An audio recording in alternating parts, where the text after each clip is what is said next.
Hola, ¿qué tal? ¿Cómo les va? Soy Andrés Oppenheimer. Gracias por estar con nosotros en toda América Latina y Estados Unidos. Hoy vamos a empezar el programa con el tema que está en las primeras planas de todo el mundo, Siria. Y vamos a hacer la pregunta clave. ¿Hay seguridad absoluta que se usaron armas químicas? ¿O son evidencias como las que se presentaron en el 2003, cuando se pensaba que el entonces dictador de Irak, Saddam Hussein, estaba acumulando armas de destrucción masiva? Y bueno, después resultó que no era tan cierto. Y si en efecto se usaron armas químicas en Siria, como parece ser el caso, ¿está claro que fueron disparados por las tropas sirias y no por los rebeldes? ¿O podría ser, como dice el dictador de Siria, que fueron los rebeldes las que las usaron para provocar una intervención internacional?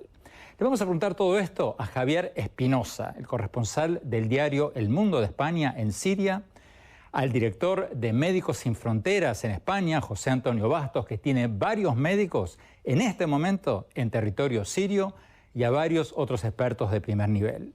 Y después vamos a hablar con el ministro de Inmigración de Canadá y con el director de Startup Chile, que nos van a contar sobre los programas que tienen sus países y otros para ofrecerles visas permanentes, y en algunos casos decenas de miles de dólares, a jóvenes empresarios extranjeros que tengan proyectos de negocios innovadores. Y finalmente, vamos a hablar con el nuevo secretario de Trabajo de Estados Unidos, Thomas Pérez, y le vamos a preguntar, a propósito del 50 aniversario del famoso discurso de Martin Luther King, ¿hasta qué punto se acabó la discriminación racial en Estados Unidos? Vamos a tenerlos a todos ellos en este programa, en entrevistas que hicimos hace pocas horas, y en vivo vamos a tener desde Washington a Santiago Cantón, director del Centro de Justicia y Derechos Humanos Robert Kennedy y ex secretario general de la Comisión de Derechos Humanos de la OEA. Muchas gracias por estar con nosotros. También desde Washington vamos a tener al embajador Arturo Sarucán, hasta hace poco embajador de México en Washington y actualmente presidente de la consultora Global Solutions y asociado distinguido del influyente Centro de Estudios Brookings Institution, también en Washington. Embajador, muchas gracias por estar con nosotros. Desde São Paulo, Brasil, nos va a acompañar un poco más tarde Horacio Melo, director de Startup Chile. Es una agencia público-privada de Chile que está ofreciendo $40.000 y visas permanentes a empresarios extranjeros con ideas innovadoras. Y en nuestros estudios vamos a tener a Evanán Romero, ex viceministro de Energía de Venezuela. Bueno, empecemos con la comunicación telefónica que tuvimos hace pocas horas con Javier Espinosa, el corresponsal del diario El Mundo de España en Siria, que estuvo hasta hace pocas semanas en Siria y ahora, por motivos de seguridad, está cubriendo la historia desde la frontera del Líbano. Le preguntamos a Javier Espinosa si hay evidencias concretas de que se usaron armas químicas en Siria. Él estuvo allí. Escuchemos lo que nos contestó. Veamos. Hay muchísimas evidencias y no solo en el último incidente del 21 de agosto. El otro día el diario Al-Quds Al-Arabi, que es un reconocido diario de aquí, decía que al menos en 27 ocasiones ha documentado la utilización de armas químicas en Siria por parte del régimen. En la zona de Guta, que es la zona que fue afectada por este último bombardeo, se estaban registrando incidentes con armas químicas desde la primavera pasada y fueron también investigados y documentados por diarios independientes como el francés Le Monde. Son casos que se han documentado, que se conocen, que han sido denunciados por la oposición, pero ante los que no ha reaccionado la comunidad internacional hasta ahora, quizás por el amplio número de víctimas que ha habido. Acto seguido le preguntamos a Espinosa si hay evidencias claras de que fue el gobierno sirio el que lanzó los gases químicos y no fueron los rebeldes para provocar una intervención internacional. Escuchemos lo que nos dijo. Los rebeldes no tienen la capacidad para lanzar tantos misiles. Estamos hablando de varias decenas de misiles y no tienen armamento químico los rebeldes. Nunca han gozado de esa capacidad. El único que tiene un arsenal químico demostrado, que es uno de los mayores de Oriente Próximo, si no el mayor, es el régimen. Los rebeldes tienen a lo mejor cloradrita, que utilizaron en alguna ocasión, que es una sustancia que no es química, no es un arma química, pero no tienen sarín. Nunca se ha demostrado que los rebeldes tengan sarín a lo largo de estos 3 años. También le preguntamos a Javier Espinosa sobre estas cifras de más de 100.000 muertos en Siria y más de 2 millones de sirios que han sido desplazados y están refugiados en países vecinos. Le preguntamos a Javier Espinosa, ¿son creíbles estas cifras o han sido exageradas por los rebeldes y por los exiliados para llamar la atención internacional sobre la crisis siria? Veamos lo que nos respondió. El número de refugiados sirios es abrumador. Yo te hablo desde el Líbano y en el Líbano puedes ver sirios en todas partes. Los están viviendo ya debajo de los puentes, en la calle, en carreteras, en campos de refugiados que ellos mismos construyen con latones, con plásticos. La situación es realmente trágica porque además la comunidad internacional, que tanta prisa se está dando ahora para intervenir militarmente, no está cubriendo las necesidades de las ONGs, y eso se ha denunciado en repetidas ocasiones por las organizaciones humanitarias. No se está dando el dinero que se necesita para cubrir las necesidades de estos refugiados, ni tan siquiera la ONU. Médicos Sin Fronteras, la Organización Internacional de Ayuda Humanitaria, tiene médicos en este momento en Siria y fue la primera organización que denunció internacionalmente el probable uso de armas químicas el 21 de agosto en Siria. Vamos a ver lo que nos dijo el doctor José Antonio Bastos, el presidente de Médicos Sin Fronteras en España. Veamos.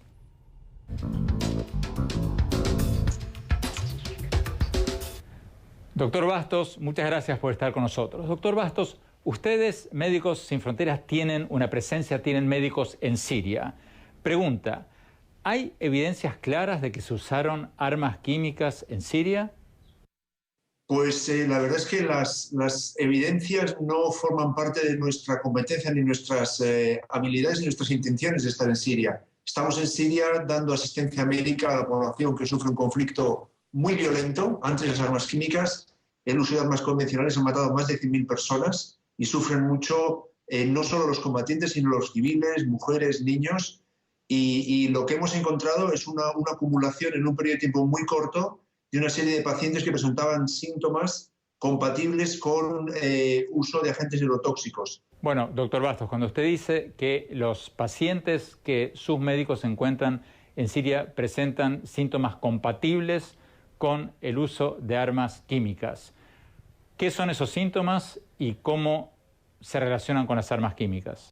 Son síntomas neurológicos sobre todo, pero también generales.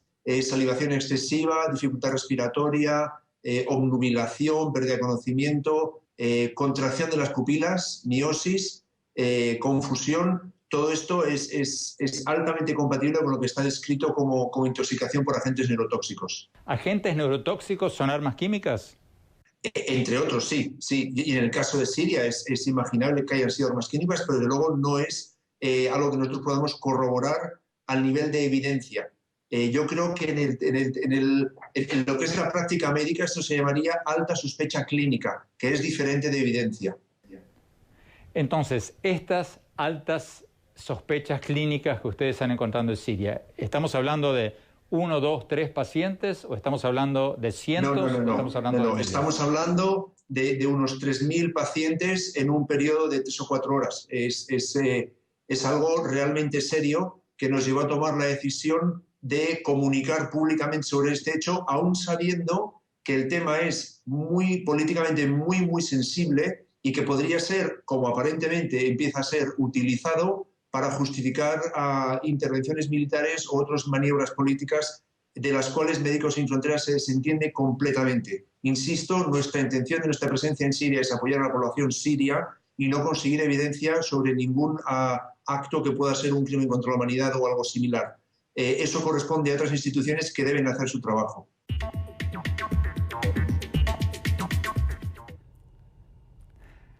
Vamos a Washington. Santiago Cantón, una pregunta básica. Si ya hubo 100.000 muertos en Siria, ¿por qué el mundo reacciona recién ahora cuando hay centenares o 1.000 personas muertas por armas químicas? O sea, ¿acaso un muerto no es un muerto, ya sea por armas convencionales o armas químicas? Primero creo que hay que entender, Andrés, que independientemente de si se demuestra, como recién se hablaba, de que hubo armas químicas en este conflicto, eso creo que se puede tener presente que no autoriza el uso de la fuerza por parte de la comunidad internacional o de ningún Estado. Creo que eso Hay que tenerlo bien en claro, solamente en 2 casos, legítima defensa y autorización del Consejo de Seguridad de Naciones Unidas, se autoriza, es legal el uso de la fuerza por parte de un Estado. Sin embargo, la comunidad internacional desde hace varios años, y esto ya vamos atrás a 1925, y un protocolo de Ginebra que regula el tema de las armas, en particular relacionado con las armas químicas, están prohibidas el uso de armas químicas en las guerras. Y no solamente están prohibidas, porque en general hay muchas armas que también están prohibidas y se usan, no solo están prohibidas, sino que en general no se han usado.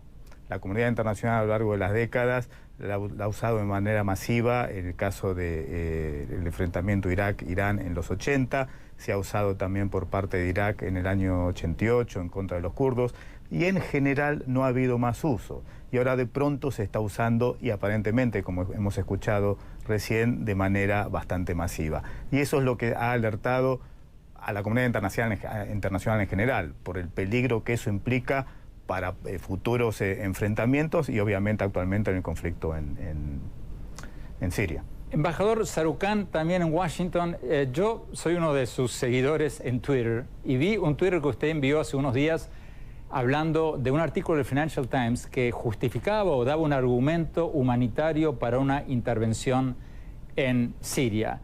¿Cuál es ese argumento humanitario? Bueno, que hay una diferencia cualitativa cuando un Estado o un actor internacional recurre al uso de las armas químicas o bacteriológicas. Santiago Cantón lo ha mencionado, están proscritas con base en el derecho internacional. Hay también crecientemente en el sistema internacional, sobre todo, Andrés, después del fin de la Guerra Fría, una creciente presión para codificar un nuevo canon de reglas internacionales del siglo XXI, en particular uno que se llama la responsabilidad para proteger, que obliga a la comunidad internacional a intervenir cuando un país, un Estado, está violando los derechos humanos de sus ciudadanos o cuando se dan casos como genocidios. Y creo que crecientemente este nuevo corpus doctrinario está empezando a coger tracción. No está aprobado, no está aceptado por la comunidad internacional, ciertamente no está codificado en la Carta de las Naciones Unidas, pero crecientemente creo que hay una insistencia en que estos principios deben valer. Yo además, Andrés, como creo que lo sabes, soy nieto y hijo de refugiados del primer genocidio del siglo XX y de la guerra civil que dio pie a la Segunda Guerra Mundial. Entonces también personalmente siento un compromiso muy particular con este tipo de principios. Tenemos que ir a un corte y cuando volvamos seguimos con la entrevista con el corresponsal del diario El Mundo en Siria. Ya volvemos.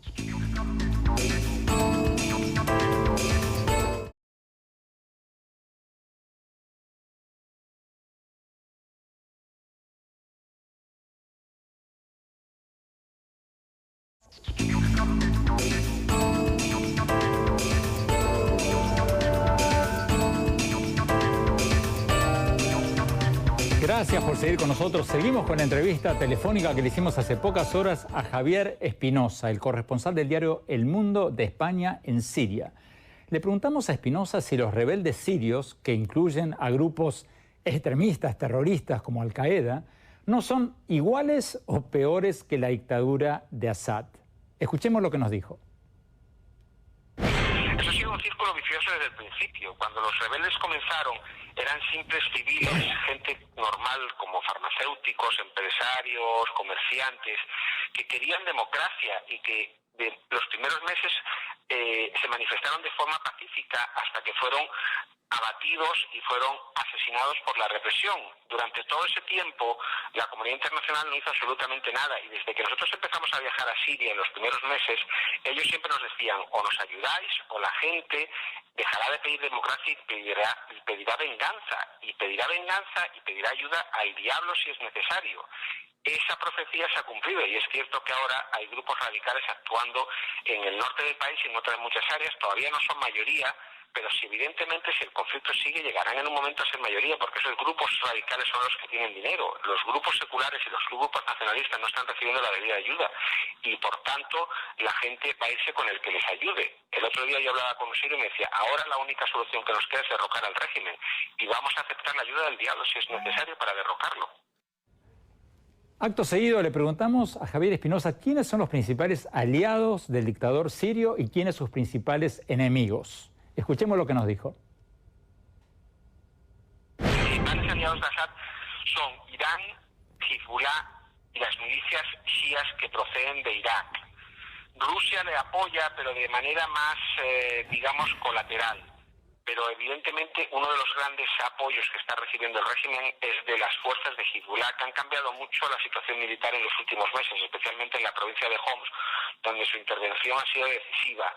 Los adversarios, digamos que son Arabia Saudí, Qatar, algunos países del Golfo, pero la ayuda que están recibiendo los rebeldes por parte de estas naciones está mucho más descoordinada, mucho más desorganizada, apoyan a facciones puntualmente sin que haya una estructura organizada como la que está ayudando al régimen. El régimen sí está recibiendo una ayuda de forma organizada y en los sitios donde lo requiere. Los rebeldes la reciben de forma muy dislocada, sin que puedan realmente aprovecharse. Finalmente, le preguntamos a Javier Espinosa si existe algún tipo de sociedad civil en Siria, algo como para construir una democracia en el futuro. Escuchemos lo que nos dijo. El gran problema no solo de Siria, sino de todos los países de esta región, es que durante décadas fueron dominadas por dictaduras, por cierto, apoyadas, consentidas y a veces mimadas por Occidente.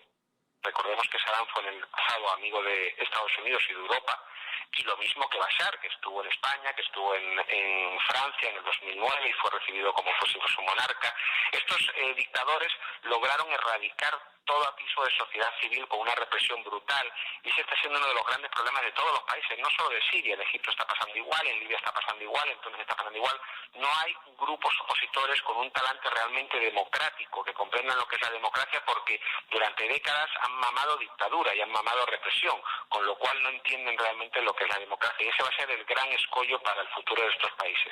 Vamos a Washington, embajador Arturo Sarucán. Embajador Sarucán, la misma pregunta que le hacíamos recién a Espinosa. ¿Estos grupos rebeldes en Siria, incluyen Al-Qaeda, grupos extremistas, terroristas? ¿No va a ser peor el remedio que la enfermedad si llegan a subir al poder? Mira, Andrés, es indudable que en este caso no hay ni balas de plata, ni hay soluciones de blanco y negro. Es un escenario enormemente complejo. Hay efectivamente toda una serie de escenarios colaterales que podrían derivar de una acción militar o de las secuelas de una acción militar en Siria. Una de ellas precisamente es la radicalización de estos grupos, inclusive que alguno de ellos decida lanzar un ataque, por ejemplo, contra Israel. Israel ha dejado meridianamente claro que usará todo recurso para defenderse si es atacado por Siria o desde Siria. Es decir, hay la posibilidad de una espiral que es indudable, pero también a la vez hay la necesidad imperiosa de buscar acotar la capacidad del gobierno de Assad de recurrir a armas químicas y bacteriológicas.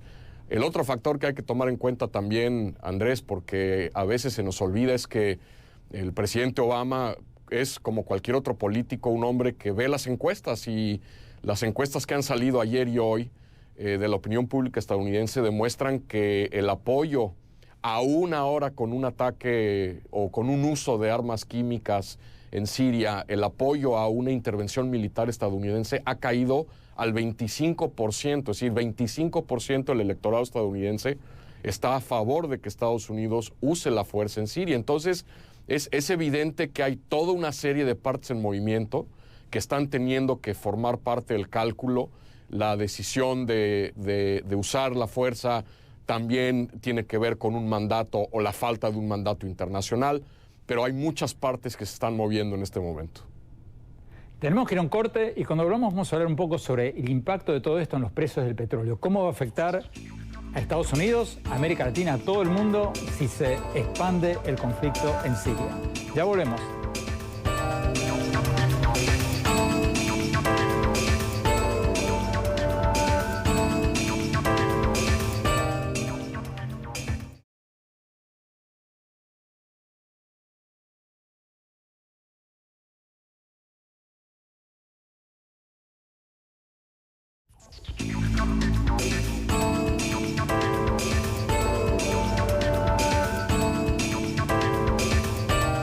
Gracias por seguir con nosotros en este programa en que estamos analizando la crisis siria y su posible impacto mundial. Vamos a Washington. Santiago Cantón, rápidamente la misma pregunta que le hice recién al embajador Sarucán.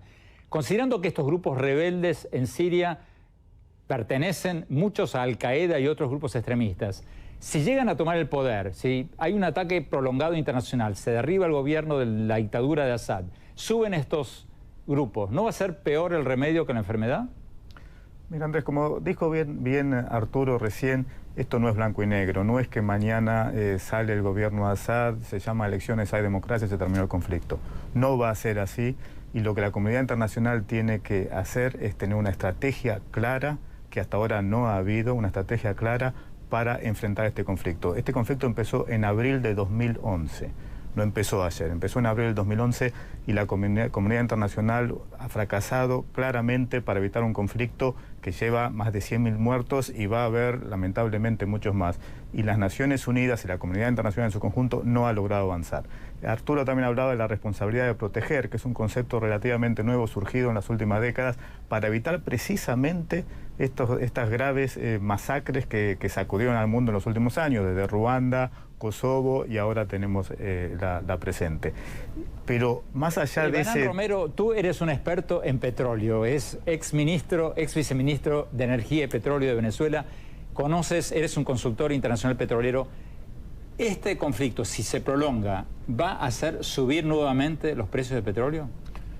Yo pienso que no. Siria es un país de pequeña importancia desde el punto de vista petrolero. De hecho, no cubre sus propias necesidades y es un importador neto de crudo y de refinados. De forma que aquí los aspectos esenciales en esta crisis es los temas humanitarios, los derechos civiles de la población y qué va a pasar después, la parte geopolítica. Pero en materia petrolera no. ¿Por qué no? Bueno, porque primero, cada vez que hay un estallido en el Medio Oriente suben los precios petroleros. Ya los precios hasta el día de hoy se han incrementado $5 el barril ante la expectativa de lo que pueda suceder en la crisis y pudiera haber un incremento adicional, depende de la intensidad y la duración de esta crisis. Pero el mundo ya está absolutamente preparado para estos casos. Desde la guerra del Yom Kippur hay 4.100 millones de barriles en reservas estratégicas, no solamente en Estados Unidos, que son 780, en el resto del mundo y en los sectores privados de gran consumo. De manera que la humanidad tiene 90 días mínimo de reservas como para esperar la realización o la conclusión de esta crisis. Además, hay suficiente volumen cerrado, listo para ser puesto en el mercado en Arabia Saudita, en Abu Dhabi, el propio Irak ha desarrollado capacidad, y en los Estados Unidos, que está logrando una autosuficiencia rápidamente que llegará dentro de 10, 15 años, pero hay suficiente crudo como para amortiguar esta crisis. Muchas gracias, Banán Romero. Vamos a un corte, ya volvemos.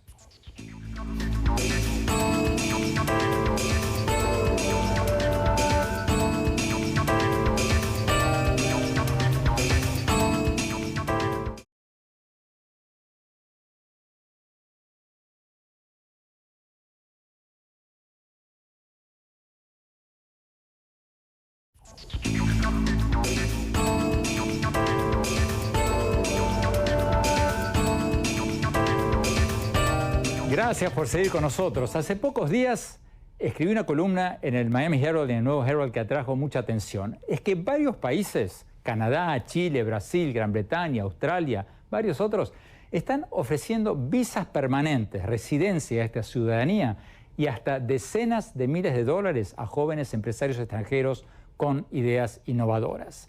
Hace pocas horas entrevistamos al ministro de Ciudadanía y Migración de Canadá, Chris Alexander, y le preguntamos si solo están tratando de atraer a los ingenieros de China, de India que están en Silicon Valley, o también los de América Latina. Veamos lo que nos dijo.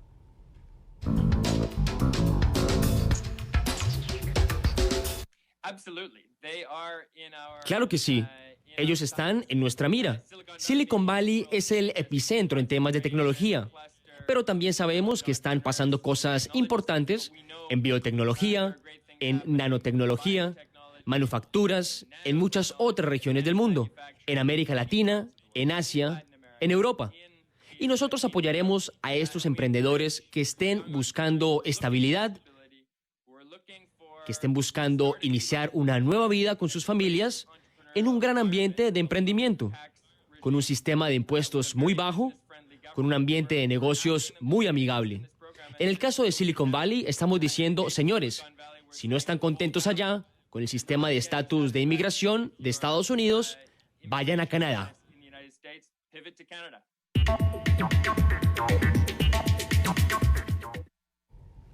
Embajador Arturo Sarucán, en Washington, Horacio Melo de Startup Chile, no se cayó la comunicación, no está con nosotros en este momento, pero mi pregunta a usted, Canadá, Chile, Brasil, están ofreciendo incentivos a jóvenes emprendedores.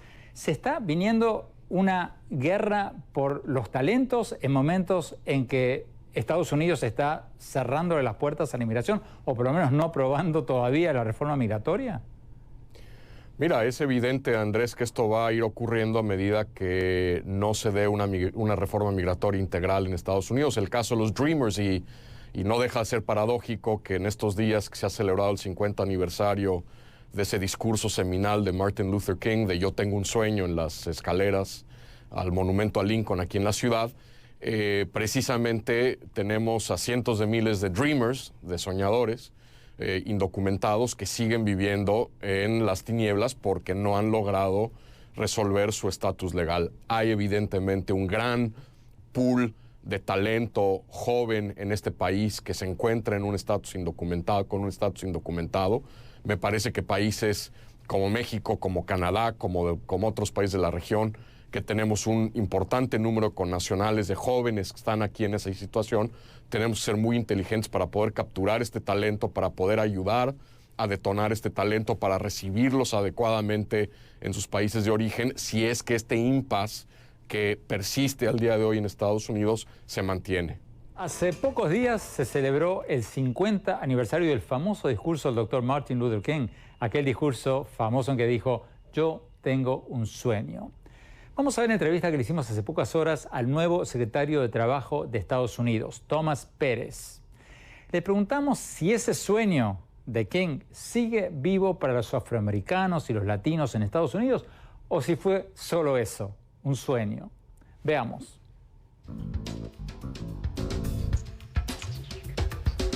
Señor secretario, Thomas Pérez, muchas gracias por estar con nosotros.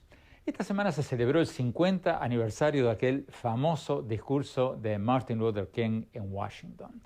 Y no hay duda de que muchísimas cosas han mejorado para la comunidad afroamericana desde entonces. O sea, tenemos un presidente afroamericano, gobernadores afroamericanos, senadores, legisladores, alcaldes, todo tipo de posiciones políticas que han sido ganadas por el grupo afroamericano. Y también la pobreza en general es mucho más baja entre los afroamericanos hoy de lo que era hace 50 años.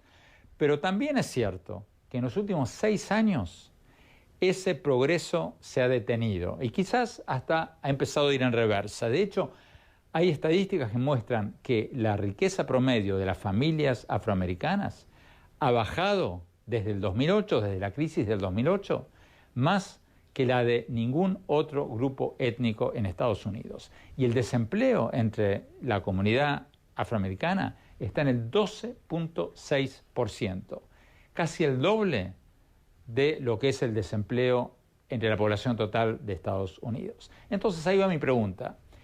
¿Esta brecha racial en Estados Unidos está volviendo a crecer? Bueno, yo creo que hemos avanzado mucho. Obviamente, la elección del presidente Obama fue muy importante. Mucha gente con la que he hablado en la comunidad afroamericana me ha dicho, yo nunca pensé que vería esto en vida. Y lo he visto. De manera que tenemos muchos ejemplos del progreso que hemos tenido como nación, incluyendo para los latinos. La elección de la miembro de la Corte Suprema, Sotomayor, fue algo histórico, pero es igual e innegable que hay muchos temas por resolver y que esta recesión afectó a todos en Estados Unidos, que a los afroamericanos y a los latinos y otras comunidades de color les afectó muy duro. Yo lo vi en mi trabajo en la División de Derechos Civiles en el Departamento de Justicia. Aquellos que creen que la discriminación es un asunto del pasado, me gustaría que hubieran pasado un día o una semana trabajando conmigo. Nuestros casos de crímenes de odio racial eran algo constante. El tema del derecho al voto, en que seguimos trabajando, la brecha económica. Bueno, secretario, usted acaba de decir de que todavía hay discriminación, pero la pregunta es, ¿está creciendo esa discriminación nuevamente? Es difícil de decir. Usted sabe, yo oigo a la gente que dice que estamos en la era post-racial, y yo desearía que fuera así, pero mi trabajo me ha demostrado que aún tenemos un largo camino por andar. En el área de los préstamos equitativos, el trabajo que realiza el Departamento de Justicia sigue en ese campo, sigue muy activo. Y las víctimas, en esos casos, en su mayoría, eran afroamericanos y latinos. Secretario Pérez, en su calidad de hispano, ¿usted personalmente alguna vez sufrió discriminación en carne propia? Bueno, yo conté con suerte. Yo tuve un par de situaciones, especialmente cuando estaba aplicando para la compra de una casa en Nueva Inglaterra, un par de veces. Usted sabe, pero yo me siento muy bendecido en cuanto se refiere a oportunidades. Mis padres nos enseñaron que la educación era un gran factor de igualdad y ellos trabajaron muy duro. Literalmente, hasta casi cerca de su muerte, mi padre, él murió cuando yo tenía 12 años de edad. Y él estaba trabajando en un segundo empleo porque quería ponernos, a mis hermanos y a mí, en la universidad. Y ellos nos enseñaron que es muy importante dar de regreso. Esa es la historia del inmigrante. Entre más das, más esperas. Es por eso que he dedicado toda mi vida al servicio público, porque mis padres me enseñaron que esta nación nos ha dado mucho, y es nuestra labor, nuestra obligación dar de regreso.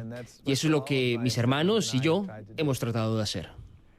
Señor secretario, el Congreso de Estados Unidos está regresando a Washington de su receso veraniego y la gran pregunta es si la reforma migratoria que está apoyando el gobierno del presidente Obama, usted, su gabinete, va a obtener la suficiente cantidad de votos en la Cámara de Representantes como para que sea aprobada finalmente esta reforma. Pregunta, ¿cuáles son las chances concretas de que la versión de la reforma migratoria que ya fue aprobada en el Senado sea aprobada por la Cámara Baja ahora, en septiembre? ¿Ustedes ya han hecho un conteo de votos para ver cómo está la cosa? No puedo predecir la fecha, pero confío en que la reforma migratoria integral, en los términos en que fue propuesta por el presidente, que incluye un camino a la ciudadanía, que incluye reforzar las fronteras, que incluye remediar nuestro sistema de inmigración, asegurarnos que los empleadores no estén maltratando inmigrantes, creo que una ley de este tipo será efectivamente aprobada. Bueno, pero ¿usted cree que la reforma va a ser aprobada este año? Tengo confianza de que la reforma migratoria integral será aprobada en un futuro cercano, porque nuevamente es un imperativo económico. En el futuro próximo, pero ¿este año? Bueno, nuevamente no quisiera adivinar una fecha precisa. El proceso deberá avanzar en la Cámara de Representantes, probablemente en un comité de conferencia entre la Cámara y el Senado, pero estoy confiado de que llegaremos allá.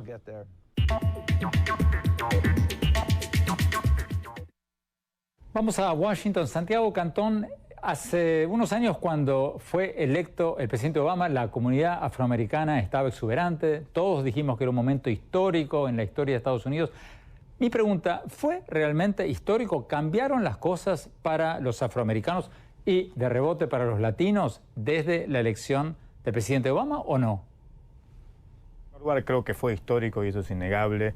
Que haya el primer presidente afrodescendiente en Estados Unidos es un cambio impensable durante décadas y llegó ahora y es una causa, fue y sigue siendo una causa de celebración.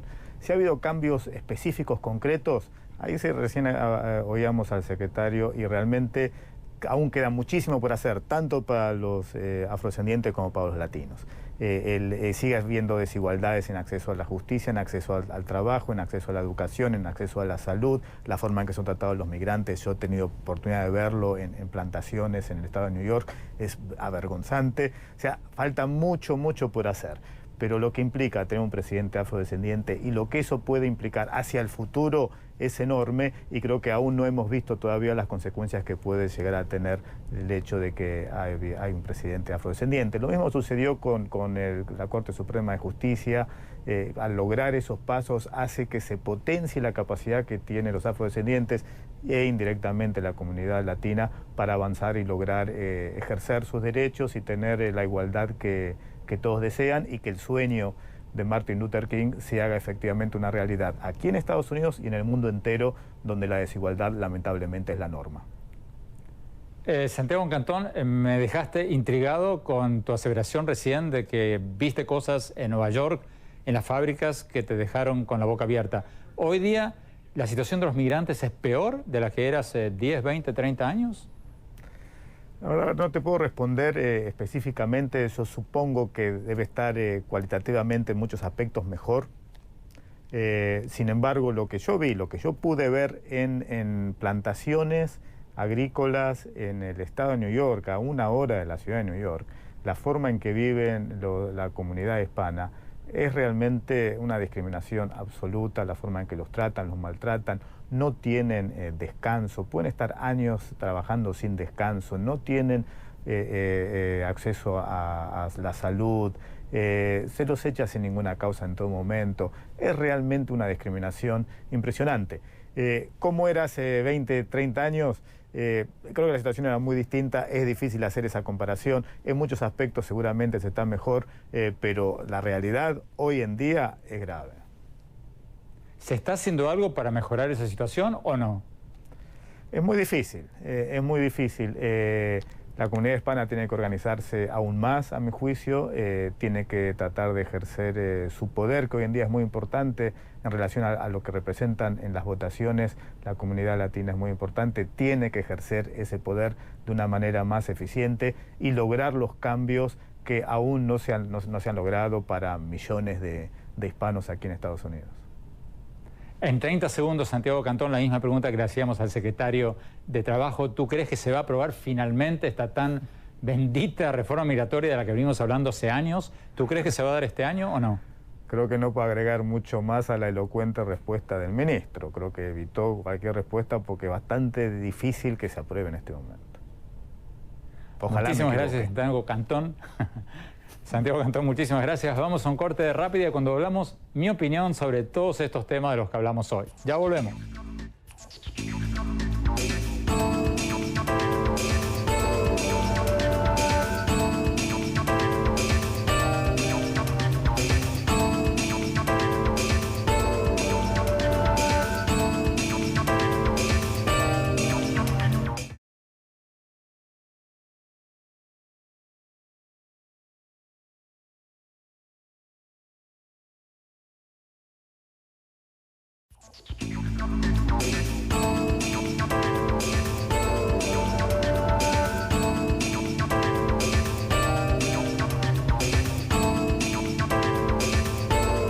Muchas gracias por habernos acompañado y no se olviden de darnos sus opiniones y sugerencias a nuestro Twitter, @OppenheimerA, y también a nuestra nueva página rediseñada de Facebook, a la que pueden ingresar o por Facebook o por nuestro sitio web oppenheimerpresenta.com. Bueno, mi opinión sobre el primero de los temas que tratamos hoy, la crisis siria.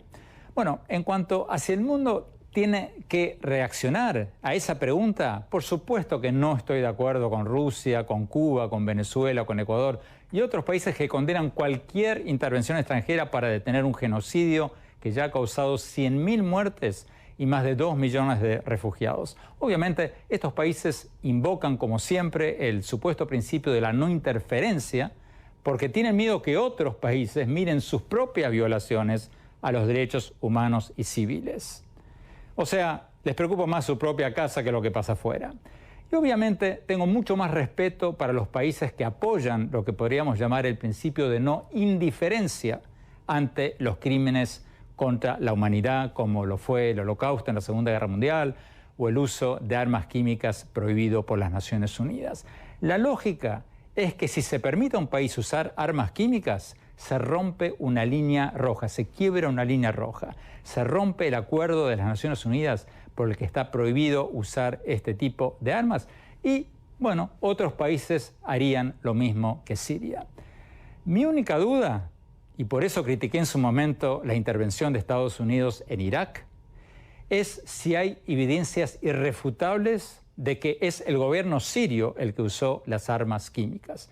Si es así, hay que castigar al régimen sirio, pero hay que estar seguros, porque de otra manera esto se podría convertir en otro fiasco como el que fue la guerra de Irak. En cuanto a lo segundo, el tema que tratamos sobre las visas para los empresarios extranjeros que están ofreciendo Canadá, Chile, Brasil, Gran Bretaña y otros países, me parece un tema fascinante. Escribí una reciente columna en el Miami Herald sobre eso, porque estamos cada vez más en una economía global del conocimiento en la que los países que más crecen no son los que venden petróleo, ni soja, ni otras materias primas, sino los que producen ideas. Por eso, una empresa como Apple, que produce algo que no se puede tocar con la mano, vale más que el producto bruto de muchos de los países latinoamericanos que producen materias primas. Lo que escuchamos del ministro de Canadá y lo que conté en mi columna sobre lo que está haciendo Chile es una demostración de que se ha iniciado una competencia mundial por las mentes más brillantes.